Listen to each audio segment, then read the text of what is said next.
Welcome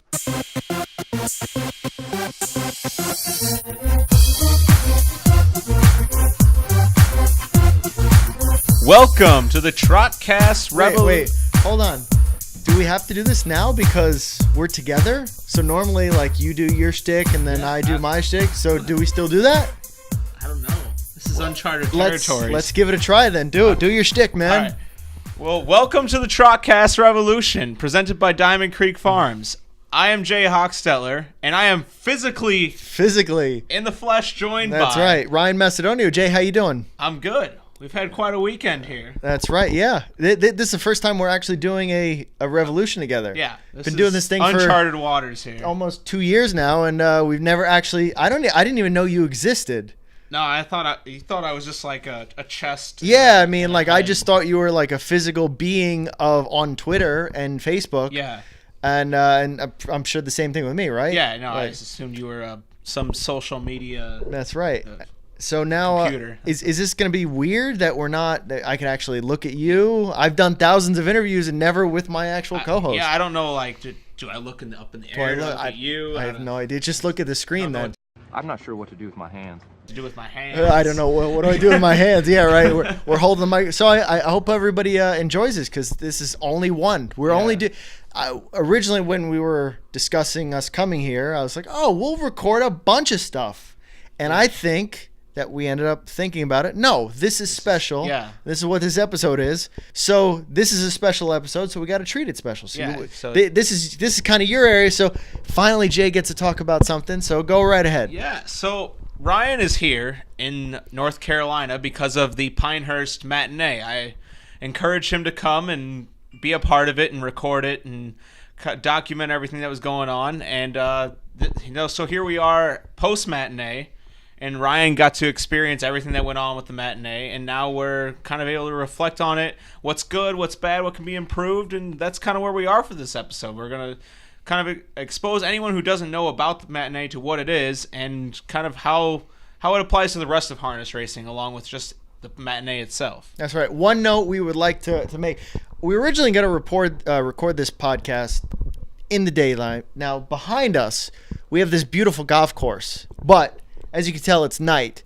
And you can blame Jimmy Whittemore for that one. Okay? Because, a year ago, he got a gift card to Longhorn Steakhouse, and they don't have that up in Vernon. So Jimmy dragged us out to Longhorn Steakhouse. And, it's night, so we're a couple beers deep. Deal with it. Those damn Maine people paying for our dinners and giving us booze. I know.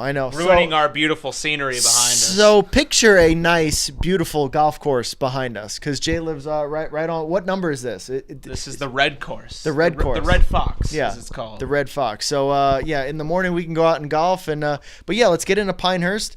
You came up with the idea to me, said, hey, we're in Pinehurst every year. Come visit these races. I'd heard about it, and I didn't really know that it was that big of a deal. So I figured, you know what? I'll stay with my boy Jay. We'll have a little fun. And, another one of these events that I've been to over the last 18 months that has kind of changed how I think about harness racing, in a sense that we go to these monotonous kind of races. You go to these sire stakes. It's kind of like a routine. Yeah. The system is there. And then the system is shattered at this Pinehurst event. So if you want to give everybody how they run this event and what exactly it is. Yeah, so the Pinehurst Matinee in its basic form it's a training center, so everybody has all young horses basically, and so all 8 races of the matinee are all just 4 to 5 babies training miles in between 220 and 235, and the crowd, which if you don't know about North Carolina, there's no gambling allowed. It's none. A Bible Belt, and so there's no parimutuel racing. And all you have is just kind of pure horse racing. The people, they don't see it any other time of the year, so it's not monotonous at all. This is the only experience they have with harness racing. And they go nuts for races where maybe 2 trotters stay on stride, and they think it's the greatest thing ever. So it's very pure. It's there's some festivities beforehand. There's tailgating all around the racetrack. And it's fun in sense of like you wish you could see this at every single racetrack in America. Now, obviously, that's not the way it is, and there's a variety of reasons for that. But you just have something special in Pinehurst for that one day. Like it's we don't have anything else to show besides you'll have people just occasionally stop by the track to watch the horses. But it's the only time they have races, and it's a big. They had about between 3,500 and 4,000 people yesterday to watch babies go miles that would not be impressive at all if they actually got to see a real race. And that's a real number because your mom does part of the bookkeeping for the Pinehurst Trainer Driver Club. So she knows how many tickets were sold and how much was raised for the charity and stuff like that. So it's not just a number we're pulling out of our ass. We're not pulling the WrestleMania. 40,000 people throwing attended. 20,000 extra people onto it. Because guess what? 40,000 people didn't attend this event. 4,000 did because we have the numbers. So, a couple things that we can kind of get into was why is this successful? What can we pull from this? And what won't work? I think reality is listen, this is a great event to have once a year, but what are some of the things we shouldn't try to say, okay, well, they did it, so why don't we have it elsewhere? So is that a pretty good idea of what we want to do? Oh, yeah, absolutely. So why did it work? This is my first time. I'll give you my initial instinct of why it worked, and then you've been here. How many times have you been here? My third one in person, and I've been dealing with it for the past 7 years. Sure. Yeah, and your dad Homer and Connie and your mom Connie, how long have they been stabled at Pinehurst? This is their 5th year, and then they've gone to a couple others when my uncle and my grandfather have been here for about 13 years, so they've gone to a few along with them. So this has been going on a while, and you've had a little bit more experience. For me, it's a party. Now, the weather was sunny, but it was 40-ish. It was a little windy. The day before it had rained. So I think people were kind of just like, in that mindset of, I don't know if I necessarily want to go out. But there was still a huge crowd there. So anytime it's a cool party, and that means just letting people enjoy themselves, a little less restrictions on, parking. There wasn't parking fees. There was admissions, right? Admission, but no parking. Yeah, $5. And letting people have a little fun on top of a community. And there was food and there was stuff to do and stuff to watch. So it wasn't all restricted. It was just fun to me. So that's always going to attract people. It's a tailgate experience. People love it. Yeah, I think the one thing I've always said about this, that the reason they get a big crowd for one thing is something I've said with harness racing for a long time is it's a very limited supply. Just like kind of the NFL only has 16 games, they get 1 day of harness racing a year. And so they find it very special. They say, I can't miss this. Mm-hmm. If I don't, it was cold. So any other state where there's normal harness racing, you'd say, it's cold, I'll go next week when the weather's nicer. This, it was a little cold. Like last year, we probably had closer to 5,000 people because it was sunny though. It wasn't a miserable day. No, it was just cold, but it was sunny. It was a nice day. It was a cold enough day where in a place that had regular harness racing, you'd say, I'll skip it. Yeah. But since it was special, the crowd wasn't diminished too much. I'd say it maybe knocked 500 to 1,000 people off the normal nice 70-degree weather attendance. Or maybe they didn't stay as long. Yeah, or they maybe only stayed for a few races just to get the feel of it. So that's the special thing I think is you have a limited supply and you make people desire to go to it, and it's on their calendar every single year. And on top of that is kind of what Ryan said. There's something special for every single person. You have the Hall of Fame came down and had a little thing for children to go through and kind of experience harness racing. You had a lited simulated betting where people could pick their favorite horse in each race, and then they could win a gazillion different sponsorship themed raffles that they were giving off whoever picked the winning horse. And then you also had Miss North Carolina there. You had the 82nd Airborne singing. You had music playing, people dressing up, kind of like a Kentucky Derby style thing. You just so many different kind of things that you wouldn't see at any normal harness racing race. And it's people that they're just there for a party, and that's what I think a lot of harness racing actually needs, is just a party atmosphere. And it's not, nobody was stupidly drunk. No, it was very controlled. Like there was no police force really there, and there was no need to have one. I think when everybody hears party, they assume that it's going to be a belligerent atmosphere, and it's just not the case. There's plenty of places where there's alcohol allowed, and there's children. Like, they can mix. It's fine. It's okay. And I think that I think actually the more children there are in an atmosphere, the less people get belligerent because there's children around. There's family. If if you're at a college tailgate, is all college kids around. So of course you're going to get belligerent. But if you see grandma and little Timmy and, a couple of parents walking around, you're not going to and I just think that will get filtered away. Overall, people are just there to have fun, and a little bit of alcohol is not going to make a difference. No, absolutely. And they, just to show how fairly calm it was, if you go to any other type of tailgate, you'll see a ton of cars left over the night before. And Ryan was out this morning with us, and there was one car amongst 4,000 people left from the day before. That just shows you that people were good, and there was no crashes going out of there when everybody filed out of the area. It was very well mannered, but it was a lively atmosphere. There was people having fun. They're screaming their heads off, and you couldn't have picked a better setting in terms of the crowd and everything for it. And that's something that so many tracks lack. It's the crowd's not there, or it's just not good. I mean, all of the areas, I went to fairs last year, I went to big races, and just these fair type atmospheres where people are allowed to have fun. Yeah. I think that's the key. You go to some of these big tracks, are they allowed to have fun? I'm just not so sure. They're entertained.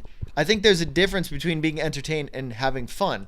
And maybe being entertained by gambling and watching the horses race is cool, but I don't really see many people having fun at these major events. And again, I've been to, we went to Freiburg, Windsor Fair, PEI, Pinehurst. People are having fun before the races, after the races, during the races. And, all that you said between the difference between entertaining and having fun, it's entirely of everything that's not on the track. Mm-hmm. I can go and I watch the Meadowlands Pace every year, and I'm thoroughly entertained by it because I love racing and I love what I'm seeing on the track. But if I was going to say that compared to some of the county fairs and stuff I've been to in terms of fun, I definitely had more fun at these events. And that's just because I was, when the race ended, I could go enjoy the crowd, enjoy the food, the drinks, and everything that's going on.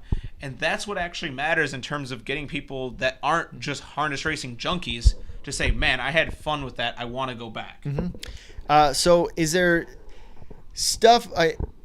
As much as we love this event, and this event's great, but there are obviously things that like you couldn't do this 3 times a year. You couldn't do it. So this is a one-time event, but there are plenty of things that we could pull from it that other tracks can do. So do you think it's what are some things that maybe a big-time track can pull from this? Is it just simple stuff like keeping people constantly?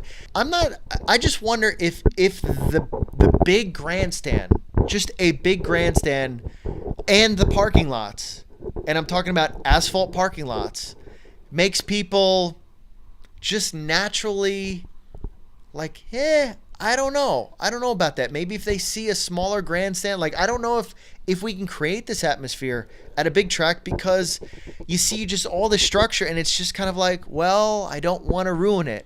Yeah. Does that make sense? So to kind of paint a picture here, I'm thinking something I think could work at other tracks is one of the biggest revenue funds and part of the cool camaraderie of Pinehurst is they have what they call railside parking. Basically, everybody gets I'd say 20-foot by 10-foot kind of spot where they can put up a tent and have their own tailgate section.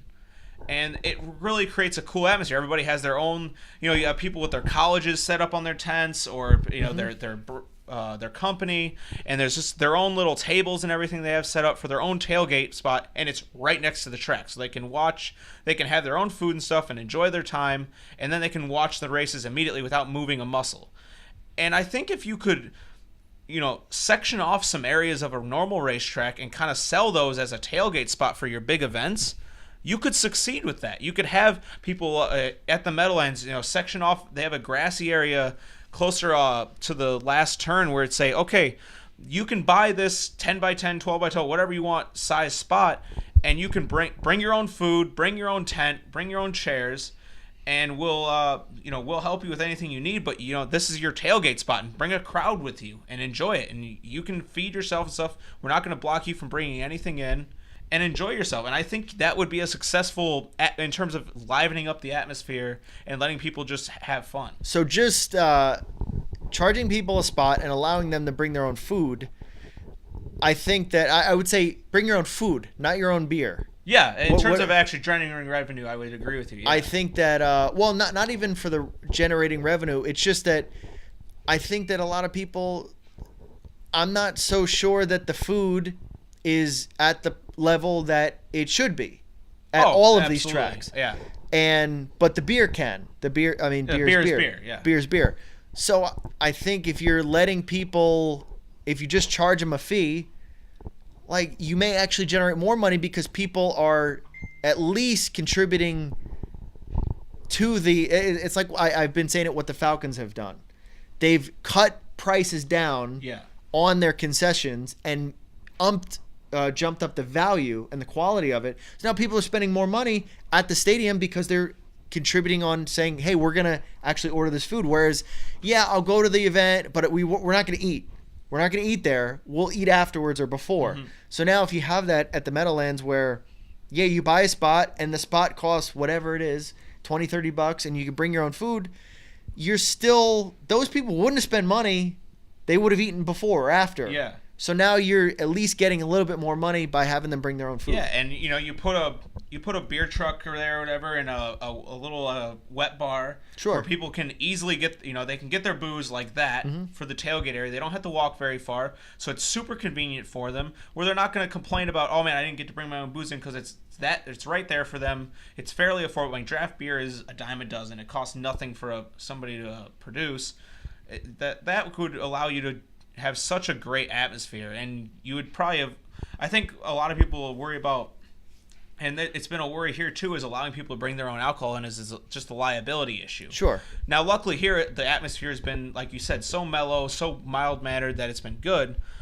But, if you're selling your own beer, you can cut people off, then you're removing that, so there's no worries in terms of that at all. One thing I just thought of that I think tracks worry about maybe blocking that front part. But I thought was cool was when it was maybe from, I don't know, let's say 100 yards before the wire and 100 yards after the wire. So that you have that 200-yard block where there's everybody lined up. People lined up in front of the rail. You're guaranteeing that people will be on the rail. Yeah. And now you've automatically made that piece of real estate valuable. Whereas right now, I can go to any racetrack and stand on the rail and watch the race. Mm-hmm. And yes, there's crowds, but if you make that a little bit, special by charging people money, people will want that. If you offer that spot, it reminds me of Goshen. Same thing, that spot in the grandstand, on the rail is special. And if you make it special, people will all of a sudden pay for it. Yeah, it's basically taking out a book of most sporting events where the courtside seats, the 50-yard line, like, people desire those seats, and like, man, that I wish I could be like that, and I wish I had those seats. You're like, well, I'll get the next best thing, or maybe I'll pony up for those because I want that. That looks so cool. I wish I could have done that. And we don't have any of that right now. It's all general admission, and there's no designated spots at all in a grandstand outside of the clubhouse, which is not always. It's not the best view for a casual fan. So that's obviously, I think you could try it. There's really no downfall to it. Here's something that also too, I was taking pictures from the infield. So now again, we've cordoned off that 200-yard section. It's full. So every picture I take is full of fans. Yeah.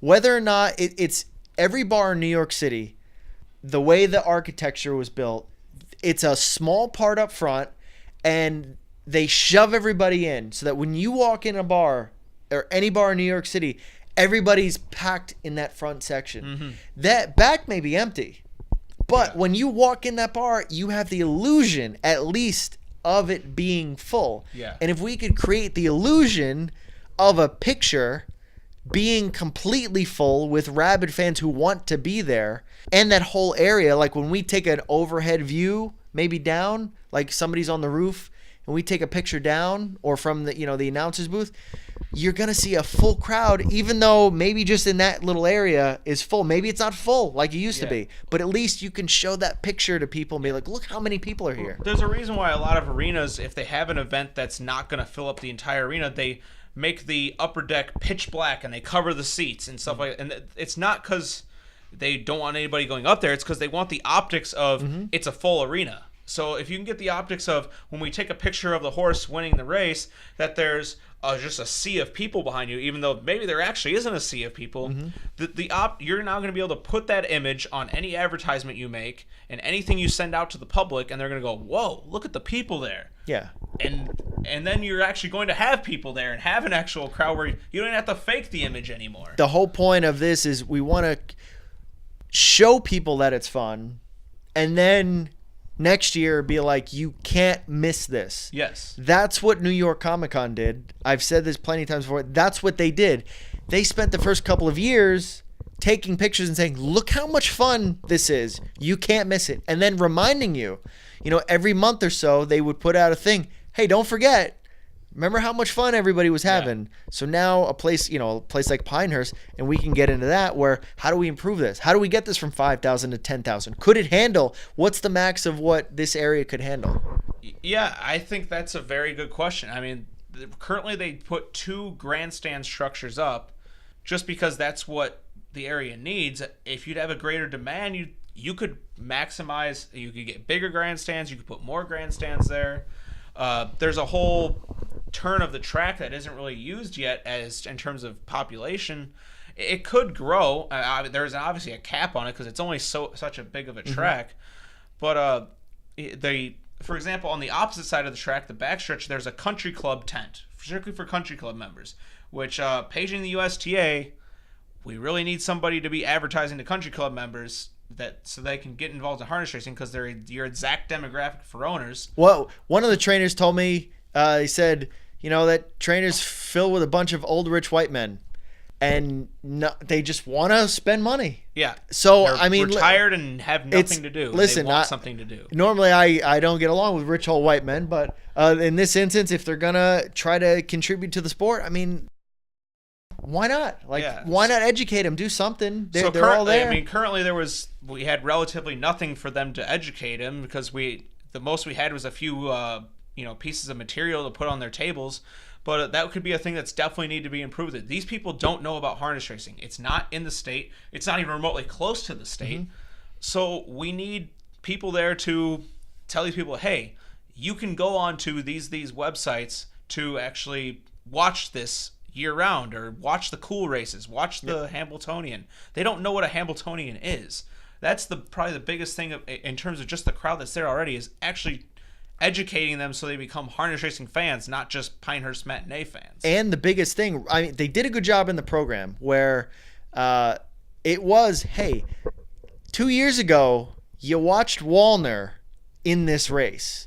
Yeah. Last year, you watched this horse in this race. So if you can get that connection, and I'd imagine that most of these people are there year after year after year. Yes. So they could say, hey, remember 2 years ago, this horse, you watched this horse, and he was in one of the big races. So you've instantly connected. Yeah. Where it's like they don't know what they're seeing right now, and we don't know because all these 2-year-olds, you don't know what you're seeing. Exactly. And then you come back 4 months later, and it's like, look what they did from the time you saw them to what they're doing now. Yeah, and they've tried to do that to an extent. They always put in the program, here was the horse that trained at Pinehurst the year before that had an outstanding year, and try to hammer home like this is how incredible this horse was.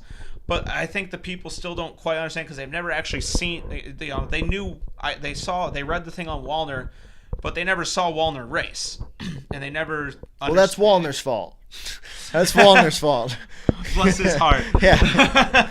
But they don't understand the Hambletonian or anything like that. So the education making them understand that it's a thing you can watch on a occasional or regular basis is important. And I think that will make them become just general fans. If they like watching these babies go around, I think if you ever actually expose them to a really good race, they'd become, at least casual fans. And we just need more just casual fans. You're going to get a few people that are really into it, but we just need more people that will come for our big events alone. Mm-hmm.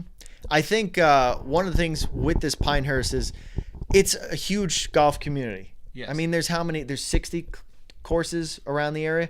So as much as golf is kind of like harness racing, where it's more of a traditional sport and was popular. And I mean, like, I know we just had the Masters and things like that, but the reality is Tiger hasn't been around, so the ratings are declining. But if you could find out ways to just speak the language that they're used to.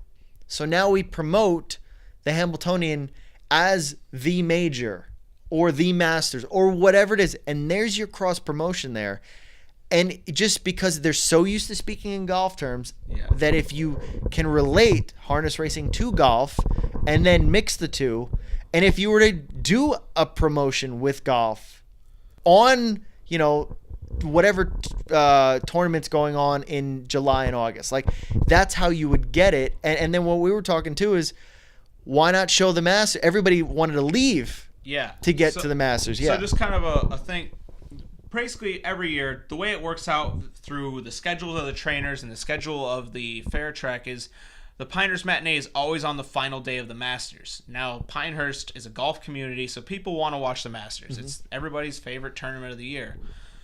So when the races end, there's usually 7 to 8 holes left of the Masters. So everybody either wants to leave early because they want to catch most of the last round, or they're just filing out immediately because they want to get to see the last part that they've after the races.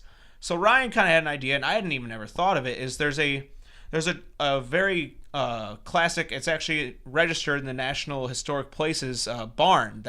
It's now used as a wedding venue, event venue. And Ryan goes, well, why don't we show the Masters in there? And I was like, well, yeah, absolutely. So put a big screen up in there and say, okay, you just watch the races. Now come have a few drinks and watch the Masters inside this barn with this big screen and some drinks and food and some festivities and some, a few sponsors around there. Now you have 2 events in one, capturing what the town is known for, which is golf, and what they love on this day, which is the matinee. And now just show it all day. Yeah, and now you can have them in and out. You can have them just going back and forth, and you're keeping them there, which is a very harness racing issue.